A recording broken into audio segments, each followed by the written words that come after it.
Hello everyone, good morning. Kamusta po kayo? Today, I will preach tungkol kina David at Mephibosheth. Pagkatapos patayin ni David si Goliath, pinuri ng mga Israelita si David. Si David ay naging hero ng Israel at ibinigay ni Haring Saul ang kanyang daughter kay David para ikasal. Pagkatapos manalo ni David kay Goliath, patuloy na nagkaroon ng mga gera sa Israel. Nanalo si David sa lahat ng kaaway. Ang reputasyon at katanyagan ni David ay patuloy na lumaki. Pero ayaw ni Saul kay David. Ang paninibukon ni Saul laban kay David ay lumago pa. Sapagkat inisim ni Saul na naputol ni David ang kaluwalhatian niya. Kaya't sila'y naging mga kaaway. Sinubukan ni Saul na patayin si David ng maraming beses. Pero hindi niya kayang patayin si David dahil pinoprotektahan ng Diyos si David. Inalis ng Diyos ang trono ni Saul bilang hari dahil nakasala siya. Sa wakas, namatay si Saul sa pakikipaglaban sa mga Pilisteo. Namatay din doon si Jonathan na anak ni Saul. Sina Saul at Jonathan ay ang kaaway ni David mula sa pananaw ng isang tao. Pero si Jonathan ay hindi kaaway ni David mula sa pananaw ng Espiritu. Mahal ni Jonathan si David bilang tagapagligtas ng Israel. Bagaman inisim ng kanyang tatay na si David, si Saul ay bilang kanyang kaaway. Ang pag-ibig ni Jonathan ay isang banal na pag-ibig na higit pa sa pagmamahal ng tao. Mahal ni Jonathan ang Israel. Nais niya na maghari ang kanyang ama sa Israel sa pamamagitan ng salita ng Diyos. Pero nakita niya na hindi nakahari si Saul sa Israel sa pamamagitan ng batas ng Diyos. Pero nakita niya na si David ay matuwid na tao. Kung makahari si David sa Israel, ang Israel ay magiging banal na bansa. Kaya mahal niya si David bilang tagapagligtas ng Israel.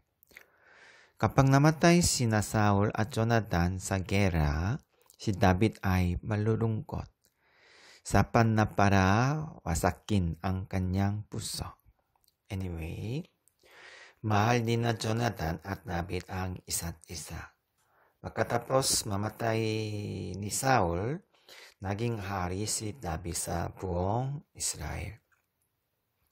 Siya ay pinarangalan bilang hari pagkatapos mamatay ang kanyang kalaban. Ang kasaysayan sa mga nakakuha ng rehimen ay tinatanggal ang kapangyarihan ng kanilang mga kaaway sa kahit anong bansa. Hindi mo ba alam ang politika ng Pilipinas? Nakita ko ang politika ng Korea at Amerika.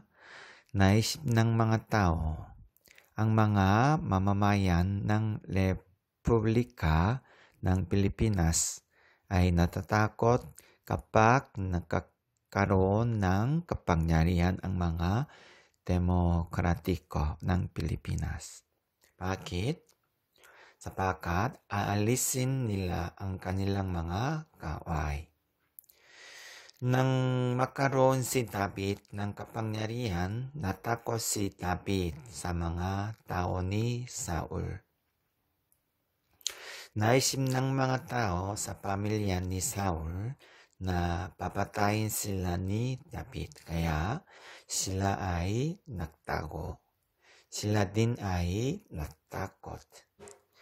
One day, pagkatapos maging hari ni David sa buong Israel, itinanong ni David sa kanyang tagapaglingkod, mayroon pa bang mga nakaligtas sa bahay ni Saul? Sumagot si Siba na isa sa mga tagapaglingkod ng bahay ni Saul. Opo, isa sa mga anak ni Jonathan ay buhay. Ang kanyang pangalan ay Mephibosheth at siya ay pilay po. Pagkatapos marinig ni David ang sagot ni Siba, sinabi niya na dalhin siya. Everyone, may tanong ako sa inyo. Bakit itinanong ni David kay Siba ang tungkol dito? Upang patayin? Hindi. Upang kumain ng sama-sama. Mahalaga na kumain. Bakit mahalaga ang kumain ng sama-sama? Everyone, maaari ba kayong kumain kasama ang isang taong napupuot sa inyo? Maaari ba kayong kumain ng kanin kasalo ang isang kaaway? Ang apo ni Saul at si David ay magkaaway.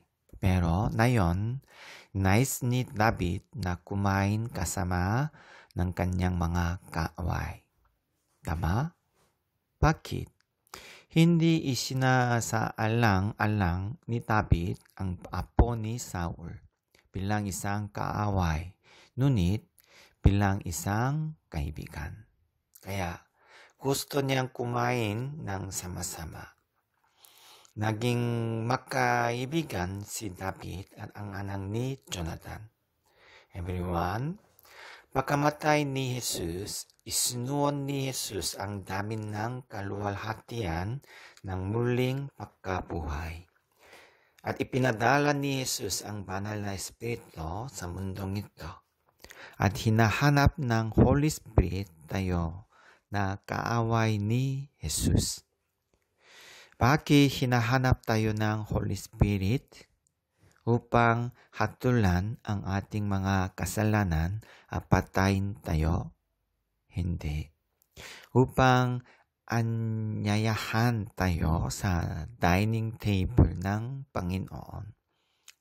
Dahil ginawa tayo ni Jesus na kaibigan niya, kahit noon nakaraan tayo ay mga kaaway ni Jesus, hindi tayo ang mga kaaway ni Jesus.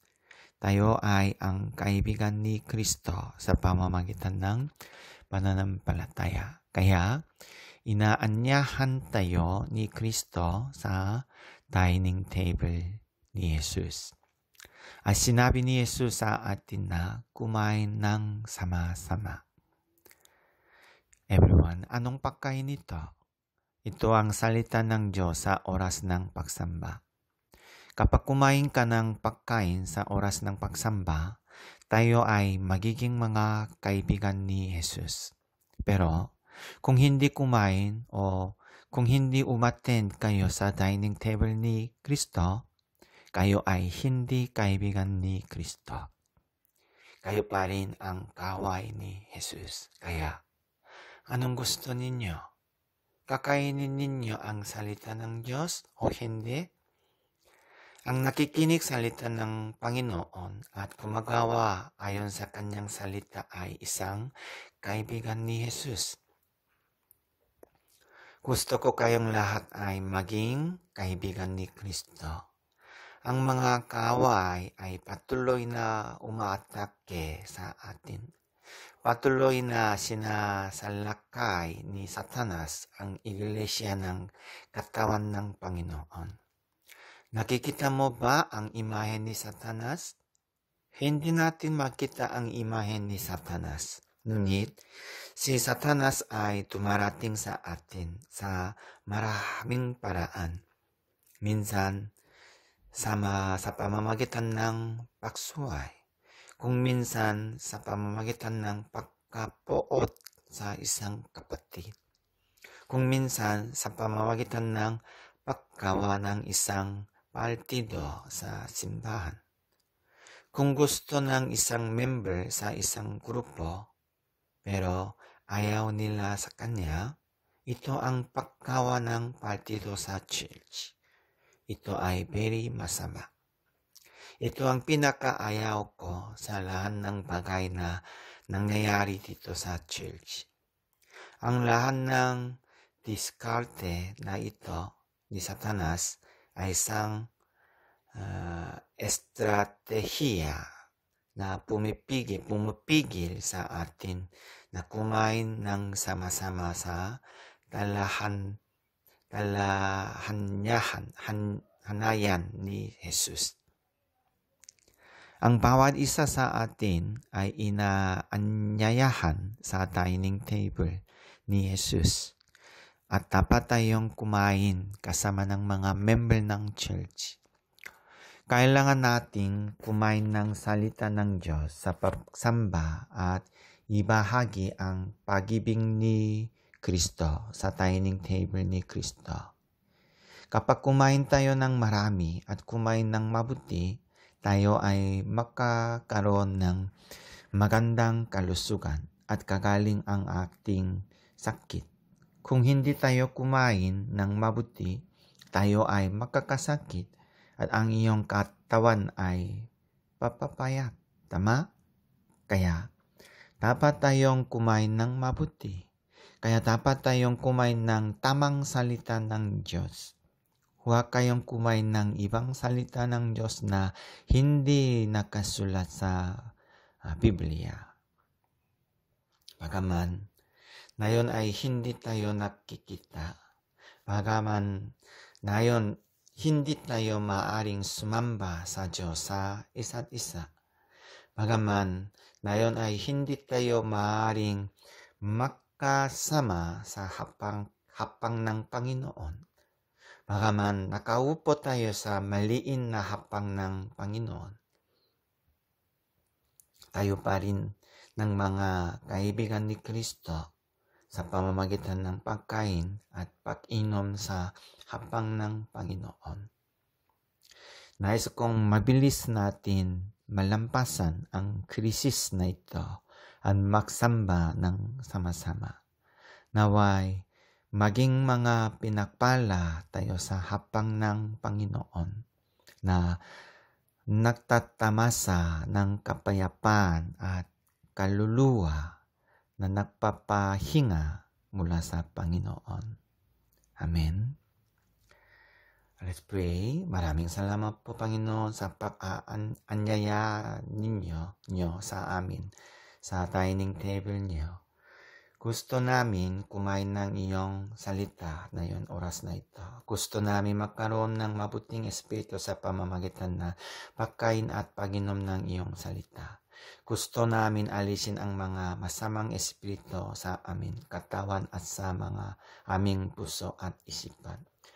Gusto din namin alisin ang mga masasamang gawi sa aming church sa pamamagitan ng pakikinig ng iyong mga salita sa oras ng pagsamba. Baguhin niyo po ang aming buhay. Protektahan niyo po ang aming member habang sila ay nabubuhay. Lord, tulungan niyo po kami na malampasan ang oras ng krisis na ito sa pamamagitan ng pananampalataya. We pray in Jesus' name. Amen.